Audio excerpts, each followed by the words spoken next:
Last class में अपन remainder theorem देख रहे थे।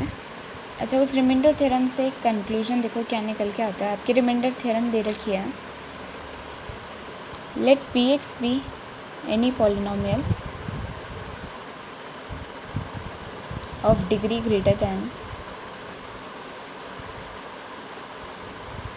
और इक्वल टू 1, यानी 1 या 1 से ज़्यादा उसकी डिग्री हो सकती है। And let A be any real number, और एक उसने ए को ही रियल नंबर ले लिया है। If P X is divided by, अगर पी एक्स को डिवाइड करते हैं लीनियर पॉलिनोमियल जो कि क्या है X minus A, then remainder is P A. ये है आपकी रिमाइंडर थ्योरम। ठीक है, इस थ्योरम का आपको प्रूफ करना है।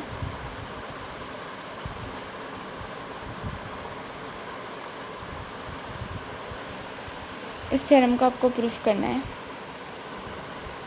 देखो, पी एक्स इसने कोई एक पॉलिनोमियल ले लिया, पी एक्स एक पॉलिनोमियल ले लिया और एक्स माइनस ए उससे उसको डिवाइड किया। तो आपको पता है एक्स माइनस ए से किसी भी पॉलिनोमियल को डिवाइड करो और वो उसका फैक्टर नहीं है। ठीक है, अगर उसका फैक्टर नहीं है यानी कुछ ना कुछ रिमाइंडर बचता है। तो x minus A Q x मैंने वो ले लिया क्वेशेंट। एक्स माइनस ए तो मेरा डिविज़र था, पॉलिनोमियल मेरा डिविडेंड होता है, क्यू एक्स मेरा क्वेशेंट हो गया और आर एक्स क्या हो गया, मेरा रिमाइंडर हो गया। ठीक है, आर एक्स आ रही है, आर रिमाइंडर के लिए, क्यू इक्वेशन के लिए, डिविज़र अपन को दे रखा है और डिविडेंड अपन को दे रखा है। ठीक है, अब देखो ये बोलता है कि x माइनस ए से उसको डिवाइड किया है। अब अगर x माइनस ए उसका फैक्टर है, x माइनस अगर if it is a factor, ठीक है, if it is a factor, तो फैक्टर की वैल्यू को ज़ीरो रखते ही x बराबर a आ जाएगा। x माइनस ए को ज़ीरो रख दूँ तो ठीक है, यानी x बराबर a पे या इसकी वैल्यू रिमाइंडर बचनी चाहिए और ये पूरा का पूरा ज़ीरो हो जाना चाहिए, है ना। जैसे अपन ने लास्ट टाइम पढ़ा था कि एक्स क्यूब प्लस 1 को डिवाइड किया था x प्लस 1 से। ठीक है, तो रिमाइंडर क्या आ रहा था अपना,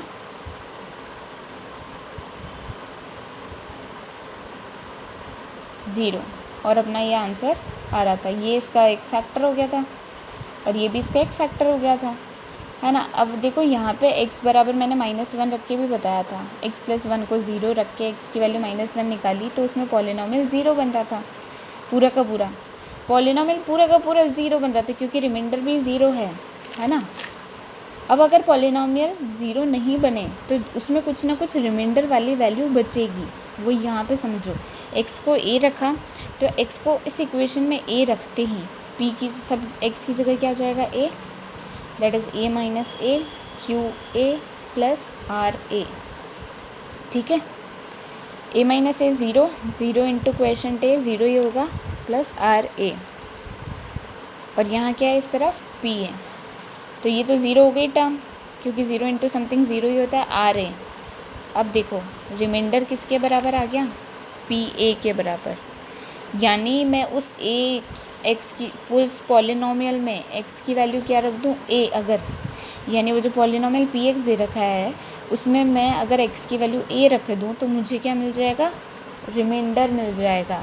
समझ में आ गया। और ये ए कहाँ से आता है, जो आपको डिविज़र दिया जाता है एक्स माइनस से उसको ज़ीरो पुट करके निकालते हो आप ए, याद है ना। तो इसके रिगार्डिंग एक एग्जांपल देखो आप, तो आपको बेटर समझ आएगा।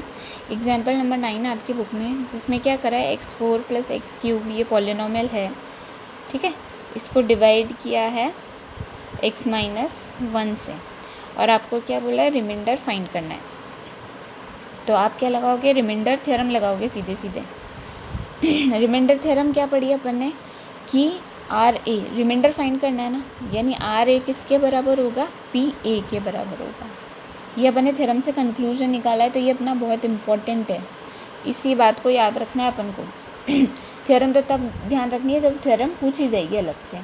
अभी क्वेश्चन के लिए आपको सिर्फ ये ध्यान रखना है कि आर ए बराबर पी ए होता है, और ए कहाँ से आता है, जो डिविज़र है, यानी यहाँ डिविज़र कौन है, एक्स माइनस 1, इसको ज़ीरो पुट कर दो तो ए की वैल्यू 1, यानी वो एक्स बराबर ए जो निकाला था अपन ने वो यहाँ क्या आ रहा है, ए की वैल्यू 1 आ रही है, यानी मुझे क्या रखना है, ए की जगह 1 रखना है।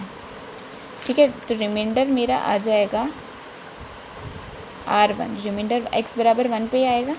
तो P1 यानी मुझे पॉलिनोमियल जो मेरा Px है, मेरा Px क्या था, x4 + x³ - 2x² + x + 1 था, है ना। तो ये मेरे पॉलिनोमियल में मुझे x की वैल्यू क्या रखनी है, 1, क्योंकि उस 1 पे मुझे रिमाइंडर मिल जाएगा। यही मैंने रिमाइंडर थ्योरम से सीखा था।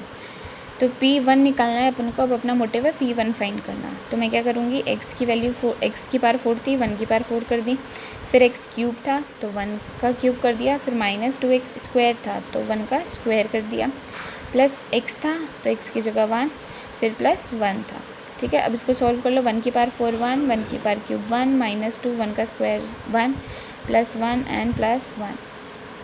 तो यहाँ 1 1 1 1 ऐड होके तो 4 बन रहा है, और ये माइनस का 2 है, 4 में से 2 गया 2, तो अपना रिमाइंडर क्या बचेगा, 2 बचेगा। यानी जब मैं इसको इससे डिवाइड करूँगी x - 1 से x की पावर 4 प्लस x की पावर क्यूब -2x² + x + 1 को, तो मेरे पास रिमाइंडर 2 आएगा। अब ये सेम चीज़ आप इसको सॉल्व करके भी देख सकते हो। एक बार आप अगर वेरीफाई करना चाहो तो इसको इससे डिवाइड करके देख लो, मैं आपको करके दिखा देती हूँ।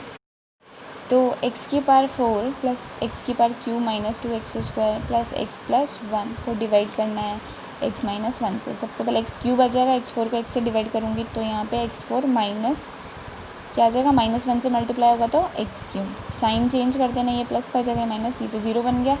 x³ + x³, 2x³, next term उतार लो -2x², इसको अगेन इससे डिवाइड किया तो क्या आया मेरे पास, 2 + का 2x², तो 2x³ बन गया इधर। और जब इसको -1 से मल्टीप्लाई किया 2x² को तो -2x²। ये फर्दर मैं एक्सप्लेन नहीं कर रही हूँ पूरा, आपको मैंने लास्ट टाइम एक्सप्लेन किया था डिवाइड कैसे करते हैं, तो आप वो चेक करते जाइए बस। ठीक है, ऑपोजिट साइन क्या हो गया, 0, ये भी ऑपोजिट साइन क्या हो गया, 0, प्लस ऊपर से दोनों टर्म उतार लो x + 1। ठीक है, अब x को x से डिवाइड किया तो 1 आएगा, तो x माइनस का 1, अब साइन चेंज हो जाएगा तो x - x 0, 1 + 1 क्या बन जाएगा, 2। देख रहे हो आप, रिमाइंडर 2 बच रहा है, जो कि अपन ने रिमाइंडर थ्योरम से सीख लिया था। तो ठीक है, समझ में आ गया आपको। देखो नेक्स्ट एग्जाम्पल है आपका एग्जाम्पल नंबर 10, जो कि कहता है कि चेक करना है कि पॉलिनोमियल दे रखा है QT, क्योंकि इस बार t में दे रखा है, ध्यान रखना, +4t² 4t² - t - 1 is a multiple of 2t + 1। देखो इसमें इतना डरना मत कि ये इसका मल्टीपल है यानी क्या हो गया, आप इसको जनरल नंबर के थ्रू समझो। लाइक प्रूफ करना है 6 इज़ अ मल्टीपल ऑफ 2, 6 जो है 2 का मल्टीपल है ना। अब देखो 6 2 का मल्टीपल कब होगा, जब 2 6 का फैक्टर होगा, है ना, उसका एक फैक्टर होगा, यानी उसकी उससे कहीं ना कहीं डिवाइड होगा, तभी तो उसकी टेबल में आएगा। 6 के फैक्टर 1 2 3 और 6 होते हैं, यानी 6 जो इन सब की टेबल में आता है ना। तो 2 अगर फैक्टर हो गया यानी 6 का एक फैक्टर हो गया, यानी इसकी टेबल में आएगा, और इसकी टेबल में आएगा तो इसका मल्टीपल बन जाएगा। तो अपन को प्रूफ क्या करना है यहाँ पे पॉलिनोमियल में कि 2t + 1 is a factor of polynomial QT, है ना। ये प्रूफ करना है अपन को, क्योंकि अपने पास कोई तरीका नहीं है कि अपन उसको मल्टीपल प्रूफ कर पाएँ, अपन फैक्टर प्रूफ कर सकते हैं। और फैक्टर प्रूफ करने के लिए मैंने एक चीज़ बताई थी कि कोई भी पॉलिनोमियल उसका फैक्टर कब होता है, जब उसको उस पॉलिनोमियल को 2t + 1 से डिवाइड करने पे अगर रिमाइंडर 0 आ जाता है तो वो उसका फैक्टर बन जाता है ना। और अगर रिमाइंडर 0 नहीं आता तो वो फैक्टर नहीं बनता। ये लास्ट क्लास में एक्सप्लेन किया था। तो मेरे को क्या करना है कि 2t + 1 को डिवाइड करने पे रिमाइंडर 0 लाना है। अब अपन रिमाइंडर थ्योरम अप्लाई करेंगे। देखो अपन बहुत बड़ा डिवीजन नहीं करेंगे इसमें, ठीक है, वो टाइम यूटिलाइज़ करेगा अपना, उसमें ज़्यादा टाइम यूटिलाइज़ हो जाएगा। तो मैं क्या करूँगी, इसको फैक्टर प्रूफ करने के लिए मुझे क्या करना है, रिमाइंडर 0, और रिमाइंडर थ्योरम से मैंने क्या सीखा है, RA = PA होता है ना। यानी वो A की वैल्यू निकालनी है कहाँ से निकालते थे वो ए की वैल्यू अपन 2t+1 डिविज़र को 0 के बराबर पुट करके। अब देखो 2t इधर +1 उधर जाके -1 हो जाएगा और 2 इधर मल्टीप्लिकेशन में तो उधर जाके डिवाइड, यानी t की वैल्यू -1/2 आ गई है। अब आर ए मेरे पास क्या आ गया -1/2, यानी मुझे p की वैल्यू पॉलिनॉमियल की वैल्यू अगर मैं -2 पे निकाल लूँ और अगर ये रिमाइंडर 0 आ गया, यानी पॉलिनॉमियल में -1/2 रखते ही ये रिमाइंडर के बराबर ही है, क्योंकि तो अगर ये पॉलिनॉमियल 0 आ गया यानी रिमाइंडर 0 आ गया, तो रिमाइंडर 0 आते ही मेरा वो क्या बन जाएगा फैक्टर। तो बस अब मुझे क्या करना है p की वैल्यू निकालनी है -1/2 पे, ठीक है। तो अपना पॉलिनॉमियल सर इस बार q था तो q लेके चलना, ध्यान रखना यहाँ पे q लेके चलो आप, क्योंकि अपना पॉलिनॉमियल q में दे रखा है। तो qt कितना था 4t³ qt था अपना 4t³ + 4t² -t - 1, ठीक है।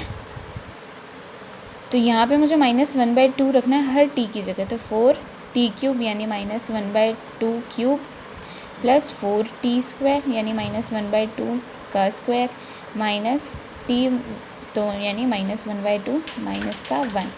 सॉल्व कर लेना है इसको आगे, अपन इसको सॉल्व कर लेते हैं। तो यहाँ से q -1/2 कितना आ गया 4 -1/2 का क्यूब यानी 1 का क्यूब और नीचे 2 का क्यूब, तो कितना बन जाएगा 2 का क्यूब 8 होता है +4 -1 क्यूब -1 का स्क्वायर यानी प्लस हो जाएगा, ध्यान रखना, क्योंकि -1 का स्क्वायर था यहाँ क्यूब था। ऑड पावर आते ही साइन माइनस में रहता है, इवन पावर आते ही साइन प्लस का हो जाता है, और 2 का स्क्वायर नीचे कितना हो गया 4। तो इसको अपन को स्क्वायर भी करना है और साइन का भी ध्यान रखना है। माइनस इंटू माइनस कितना हो जाता है प्लस का 1/2 -1 एज इट इज़। अब सॉल्व कर लो, 4 2 जा 8 होता है तो कट के बन गया -1/2, 4 1 जा 4 तो कट के बन गया +1 +1/2 -1। अब आप देख रहे हो इसमें दोनों नंबर ऑपोजिट साइन के -1/2 +1/2 कट जाएँ, कैंसिल हो जाएंगे, ऐड होके 0, और ये +1 और -1 दोनों ऑपोजिट साइन के ऐड होके 0।